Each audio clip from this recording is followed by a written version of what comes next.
an important piece of nature. This is the loblolly pine. And the loblolly pine is one of the most common trees found on the southern Delmarva. It is a yellow pine native to the southeastern United States. It grows best in sandy, well-drained soils, but it can also grow well in wet areas. They have 4 to 9 inch needles arranged in groups of 3. And the loblolly pine is a favorite of the timber industry due to its long, straight trunks and rapid growth rates, a trait that also makes it good for carbon sequestration. Loblollies are one of the most studied tree species, and their seeds were even sent into space. A tree germinated from those space seeds is now growing on the grounds of the White House. So the loblolly pine, very important for industry and nature alike. Let's go.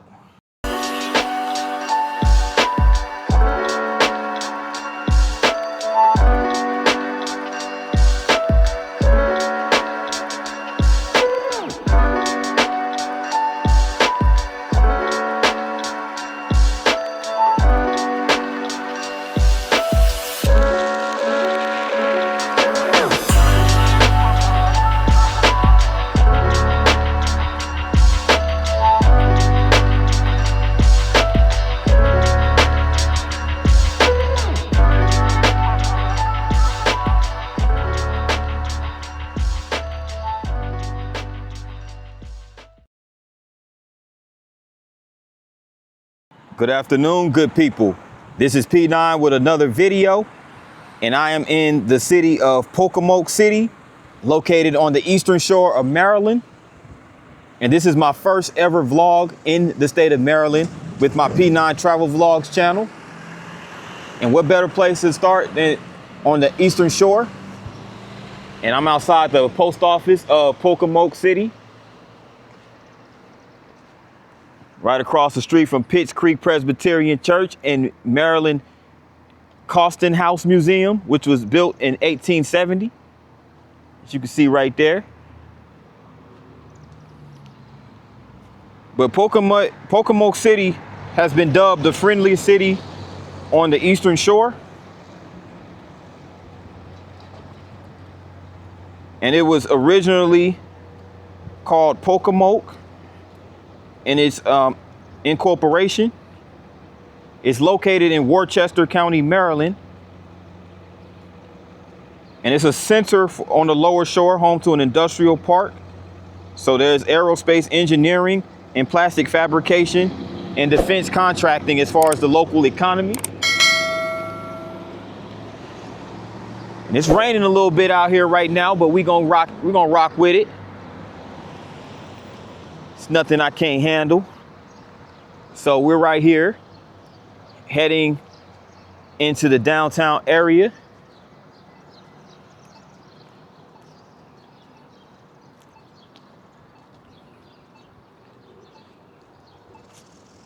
Now, Pocomoke City actually began in the late 17th century. It was a small settlement called Stevens Landing, but it wasn't incorporated as a town until 1865. And it was incorporated as Newtown. And then 13 years later in 1878, it was reincorporated as Pocomoke City. And it was named after the American Indian name of the river, meaning black water. So it's going to be a lot of dope history associated with Pocomoke City.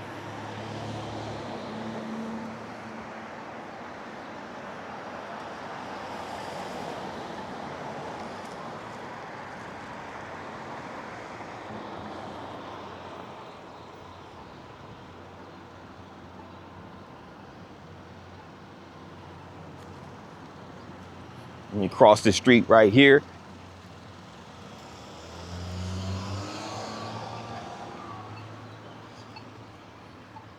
Get a load of this little park area with this nice mural. So the Pocomoke City is a pretty good amount of black people. It's a good amount of white and black, good mix. But the Pocomoke itself, like I mentioned before, means black water. So it comes from a Native American language. And check out this garden right here. It's really nice. Commemorates the suffrage centennial, the 19th Amendment to the Constitution for the women's rights to vote. So it was dedicated August of 2020, given by the Junior Women's Club of Pocomoke City. Shout out to them. And this is a little gazebo over here and a couple of seats right there. Pretty nice.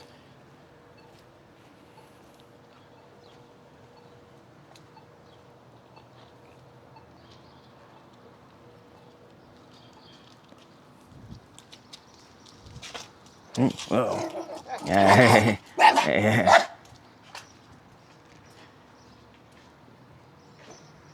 Dog feisty. Cypress Roots Brewing Company.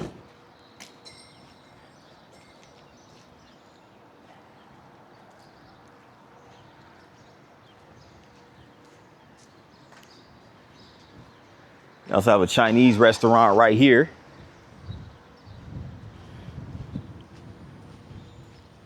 And we have a building which looks like it's for sale. 5,500 square feet building for sale.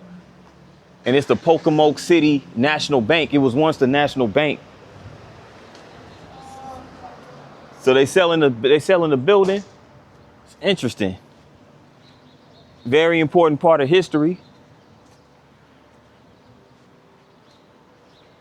Wonder how much it's going for.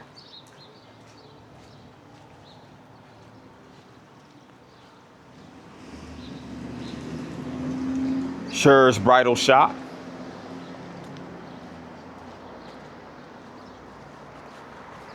It's also older building across the street right there.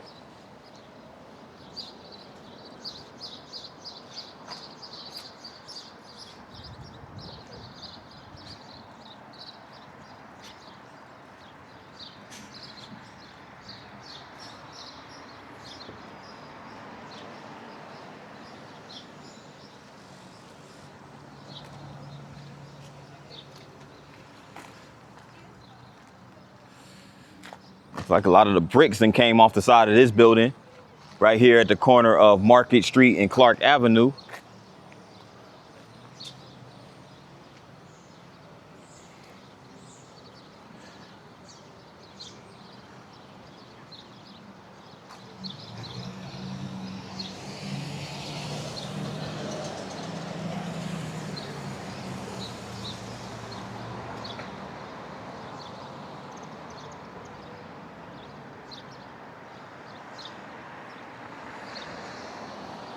Yeah, they have they have an antique shop across the street. And you also have a nice little park that I'm about to get to in just a second. Matter of fact, let me go ahead and go now.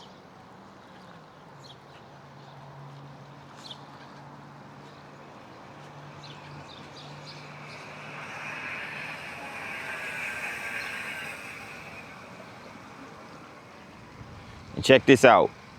This is a really nice park right here. It's called the Downtown Mini Park, dedicated by the city in June of '77.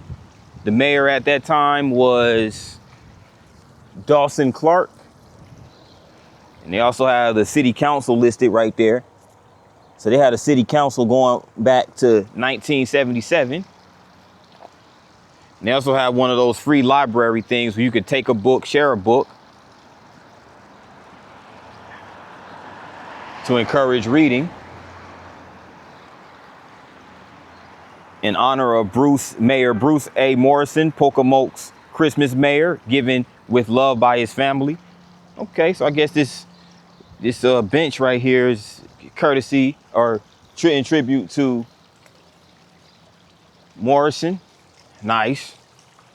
And look at these beautiful roses over here. And this really nice fountain. I'm on Clark Avenue now. And this is really nice. Really, really nice.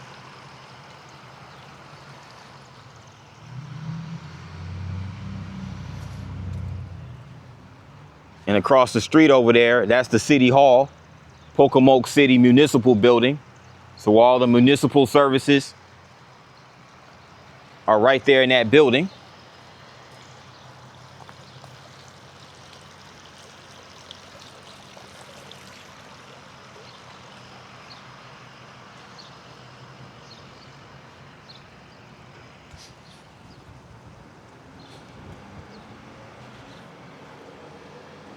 This is the Christmas suites.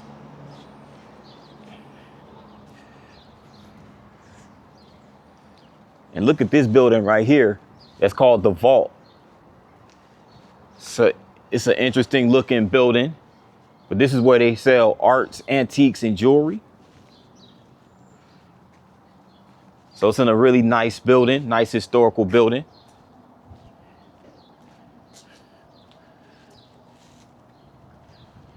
And it sits right next to this theater. You know, I like the small towns that have these old classical theaters. And this one's called the Marva. So Marva is short for Maryland and Virginia. Being that Pocomoke City is close to the Virginia line, I'm guessing that's why they call it the Marva Theater. It's in close proximity to Virginia, and it's still open to this day. They have a bunch of, it's a performing arts center, so they have a bunch of theater related theatrical performances. They have a Miss Pocomoke, or at least they're having a Miss Pocomoke pageant tomorrow, May 10th at 4 p.m. It's dope.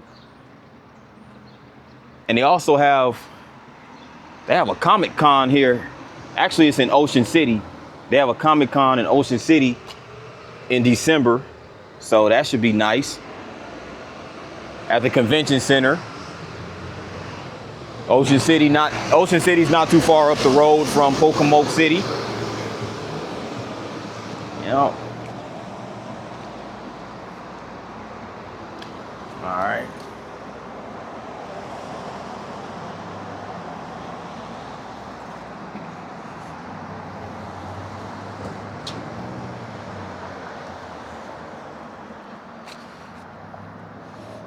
And they have a river over there.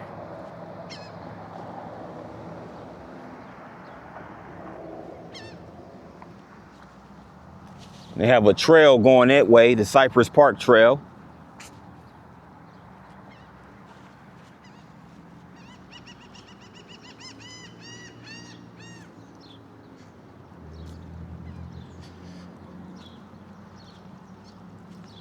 But let me go over here because they have a historical site.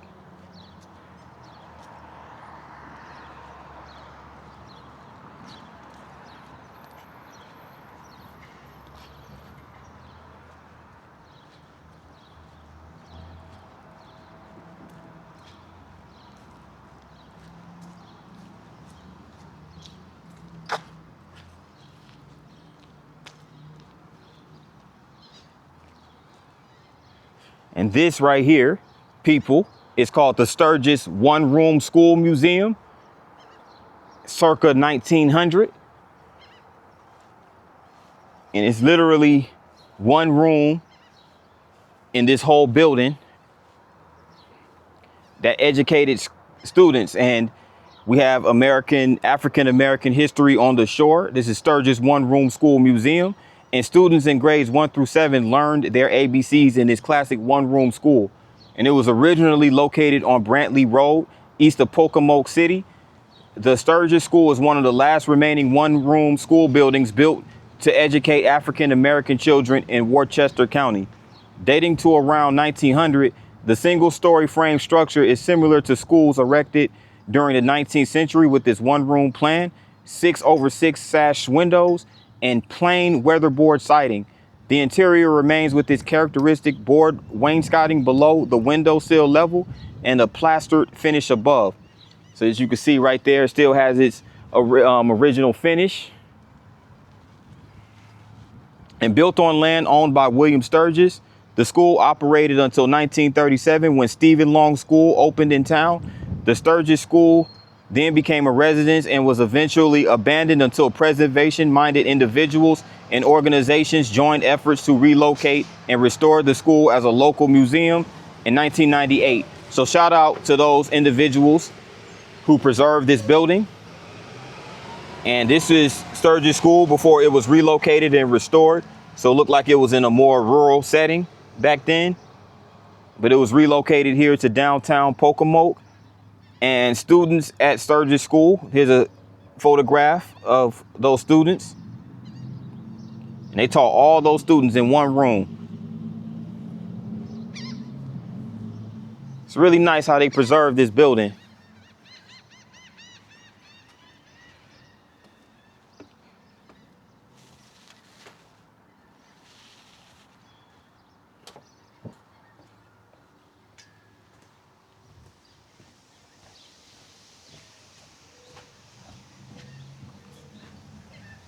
Could any of you guys imagine learning in such a small one room school? I know I couldn't, but you know, if I lived during that time, I guess I would have no choice.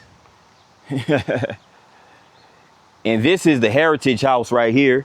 So it sits next to the one room schoolhouse, the Heritage House, circa 1850. So these are some really, really old yet well preserved buildings right here in Maryland. Here goes another one of those gas stations. And look at these old school pumps right here. From way back when, the 1950s, 60s, 70s, somewhere up in there. And look at this. It was only 24 cents per gallon. I'm telling you, 24 cents per gallon right here, 31 cents per gallon over here. I'm telling you, man, if they had these gas prices back in the day, I'm telling you, I would be a millionaire. I would be a millionaire, possibly. Or at least a six-figure earner. I would have six figures stacked up right now. But gas, you know, yeah, it's not the same.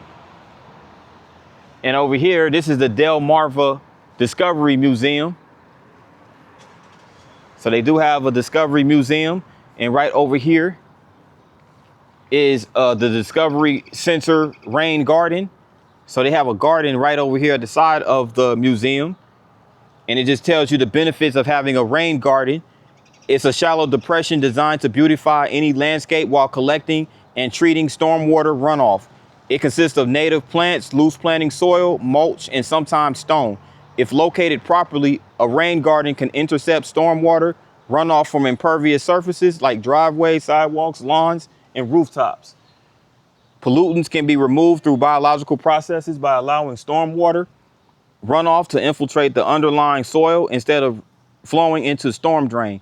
So yes, so it is very important for stormwater to run off, and a lot of those that stormwater can be filtered, and water is definitely important, obviously, for the growth of plants. And rainwater especially. That's why they say rain, plants and flowers, they need water in order to prosper and grow. So this is the Marva Discovery Center on the Pocomoke River, which we're going to get to soon enough. But I'm going to show you, this is the actual building, the front of the building for the Marva Discovery Museum. They have a store in there as well. So it's a good place to bring the children to get them educated, you know, and have, you know, and I believe it should be like an interactive museum as well. So it's pretty cool. A lot of history pertaining to the Marva, and Marva is short for Delaware, Maryland, and Virginia. So all those combined into one word. And they also have this restaurant right here. It's called the Dockside. So they have a dock right here on the river.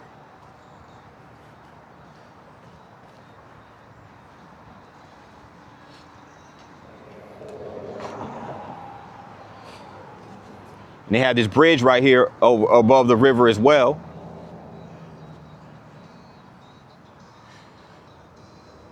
And of course, they have the seating area outside of the restaurant. So, you know, when the time is right, you can come out here. When the weather is right, the weather conditions are right, you can come out here, sit on the side of the building, and enjoy the view of the river. Enjoy that beautiful river flowing.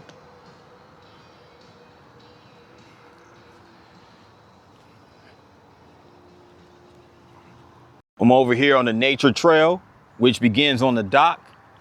As you can see right here, right over here by the Pocomoke River.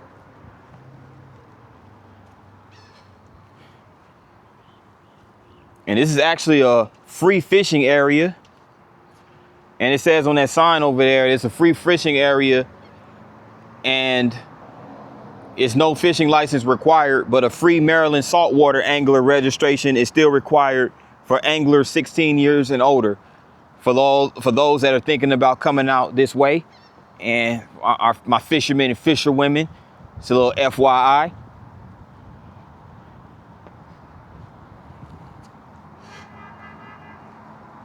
But it's a real nice early summer breeze coming off the water. And again, it's real windy out here. Looks like, and you can see the clouds are real heavy. So I felt a little bit of raindrops not too long ago when I started the vlog, but haven't felt really any after that. So I don't know where it's gonna go from here, but yeah. Still a pretty relaxing day nevertheless. And here's another historical marker.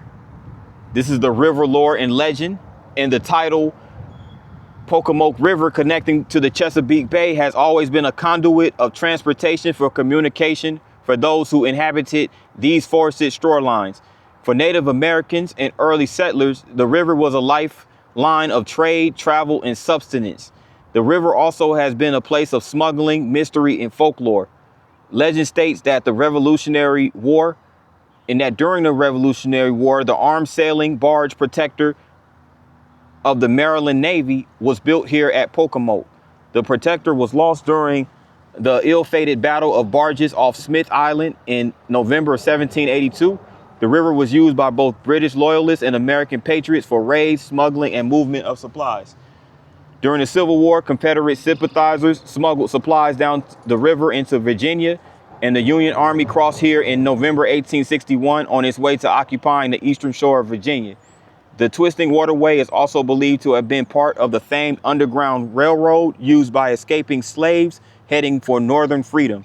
Large steamships with names like Maryland and Pocomoke docked here at the turn of the 20th century, connecting people of the eastern shore to Baltimore and Annapolis. These grateful riverboats brought in travelers, mail, and needed supplies, and then departed carrying passengers and freight, including lumber, potatoes, tomatoes, watermelons, and even livestock. The Pocomoke steamship sailed twice a week to Baltimore, making a round trip in 24 hours. Within a few blocks of this waterfront, businesses flourished during the 1880s. Pocomoke boasted clothing shops, sail makers, blacksmiths, oyster bars, several hotels, horse stables, and haberdashery and millinery. Local factories made wood barrels and baskets for shipping tomatoes, potatoes, and oysters. Horse carts and wagons once jammed these mud-filled streets, but this colorful past disappeared when a great fire destroyed the downtown area of 1922. Wow. So again, another city destroyed by a fire. You had ladies in wood barrels right here. And you had this ship on the Pocomoke River.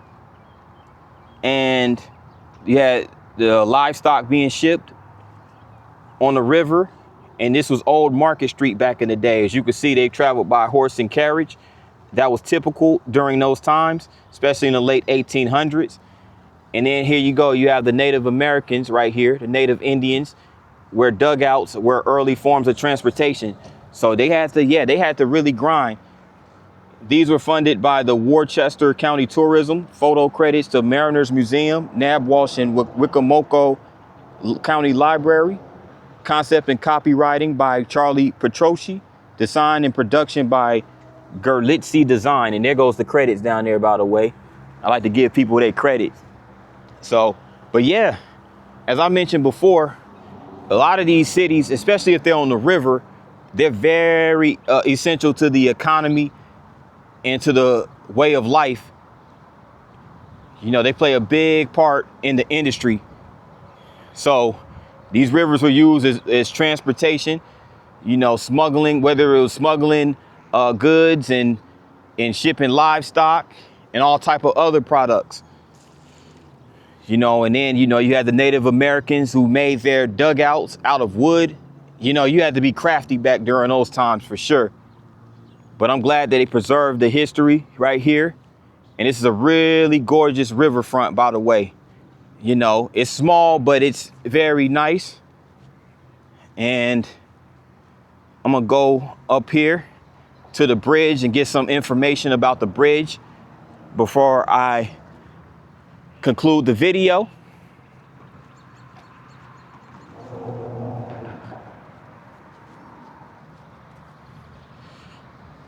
But yes, you guys in the comment section, let me know what you guys think of the video and the history here in Maryland.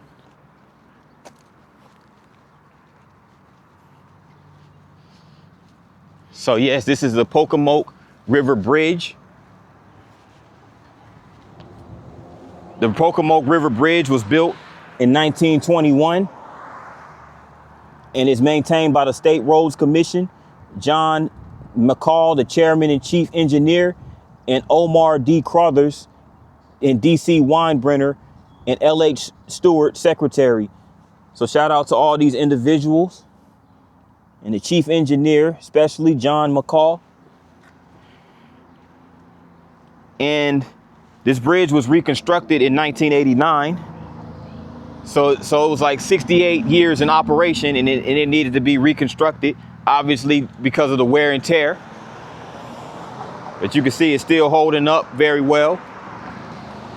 And it was reconstructed in 1989 by the Empire Construction Company out of Baltimore, Maryland. So shout out to them as well for reconstructing the bridge and keeping it a safe conduit for passage for the motorists and pedestrians if they want to walk across this walkway right over here. But there you have it. This is Pocomoke City here in Maryland. I'd like to thank you guys for taking the time out to watch this vlog. And if you made it this far, make sure you hit the like button. And also, if you're new to the channel, make sure you hit the subscribe button along with the notification bell. That way you get notified each and every time I drop a new vlog. And if you're feeling generous, feel free to make a donation to the channel via either PayPal or buy me a coffee. And I have links to both in the description box as well as in the bio. With that in mind, good people, thanks for tuning in. See you guys on the next one. Peace.